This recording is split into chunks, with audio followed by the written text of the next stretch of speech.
Attorney Harry Roque. Okay. Punta na tayo dun sa laman ng iyong affidavit. Sinabi mo sa iyong affidavit, Pebbles, na pinag-uusapan sa dinner na yon na may larawan o picture si Attorney Harry Roque na di umano nagpapakita na gumagamit ng cocaine si PBBM. Sigurado ka ba dyan? Sinabi mo sa affidavit mo na ito? Late po kasi akong dumating, Mr. Chair.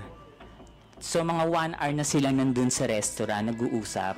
Bago po kami dumating ni Attorney Vic and ni Pam. So mini-message na po nila ako na nasa na daw po ako, marami ng chikahan. So pagdating ko po, yun po yung topic. About the Pulburon video. Okay.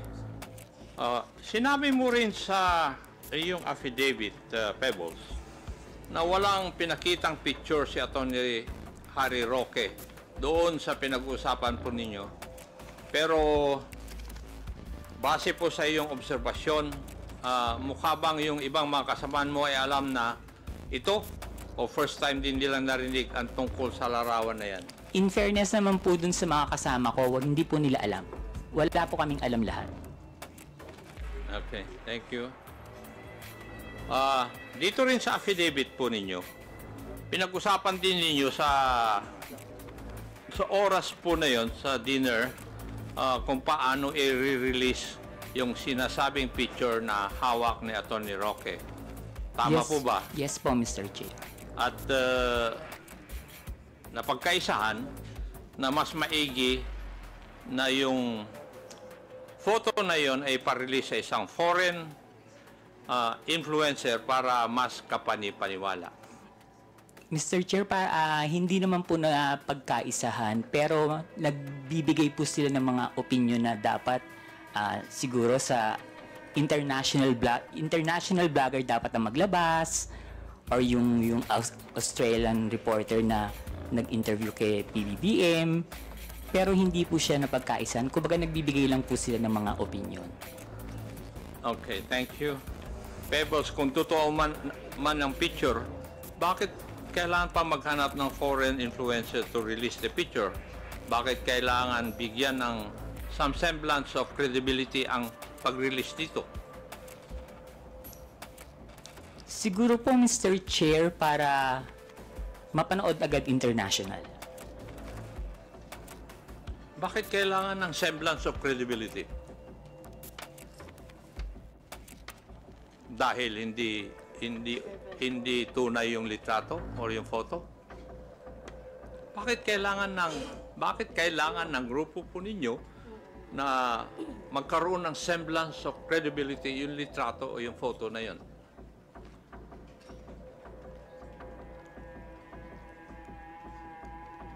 Hindi ko po... Kasi that time po, Mr. Chair, nakikinig lang po ako. Hindi po ako nagbibigay ng opinion na ilabas ng international blogger. Nakikinig lang po ako sa kanila. Wala po akong binigay na opinion na, sige, ilabas mo, dapat ilabas siya ni ganito, dapat ilabas siya ni ganyan. Hindi po ba, Pebbles, having in this business for 11 years, kung kailangan bigyan ng credibility sa isang... Yung video para mas maging maliwanag at mas makita. Okay. Ang ibig nyo bang sabihin, na-edit yung video? Yes po, Mr. Chair. Version? Maski po yung raw video, hindi po ako naniniwala na si PBBM yan. Ano po yung inyong basihan? Kasi po... Mr. Chairman, pwede pakiulit yung sinabi mo kanina, Miss Kunanan? Alin po, Mr. Chair? Yung indisi, ano yun? Yun? Sa raw at saka enhanced version? Hindi po si PBBM yan. Indisi? PBBM. Hindi po yan yung presidente. Thank you, Mr. Chairman. Ano po yung basihan po ninyo, Pebbles? Kasi po, Mr. Chair, hindi naman po talaga yun yung mukha ni PBBM. Noon ko po pa kasi siya kilala. And kung yung edad niya that time, kung titingnan po mabuti yung nasa video, kung 30 plus pa lang siya or 40, parang wala pa po yatang cellphone nun. Okay.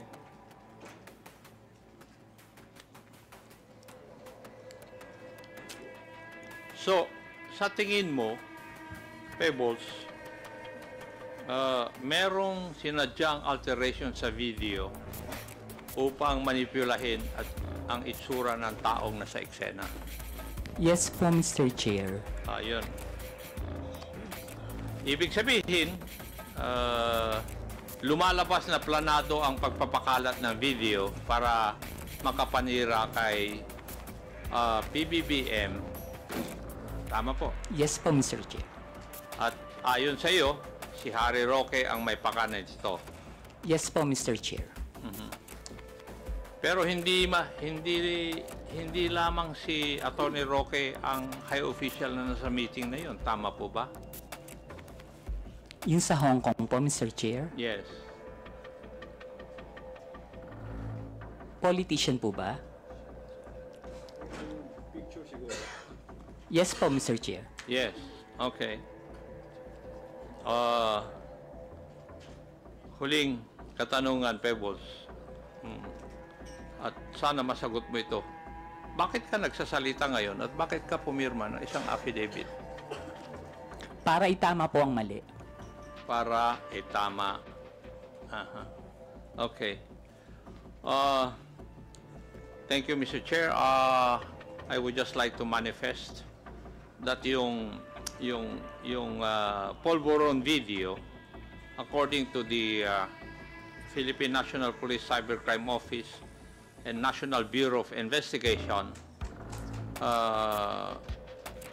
which have conducted a video spectral analysis, and these officers concluded that the tragic nuts and anti-tragus or parts of the ear of the man in the video did not match those of the PBBM.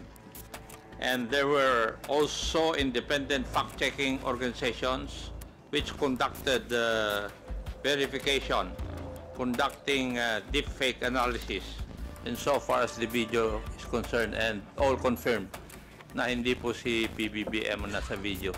Thank you at maraming salamat, Mr. Chair. Thank you, Pebbles.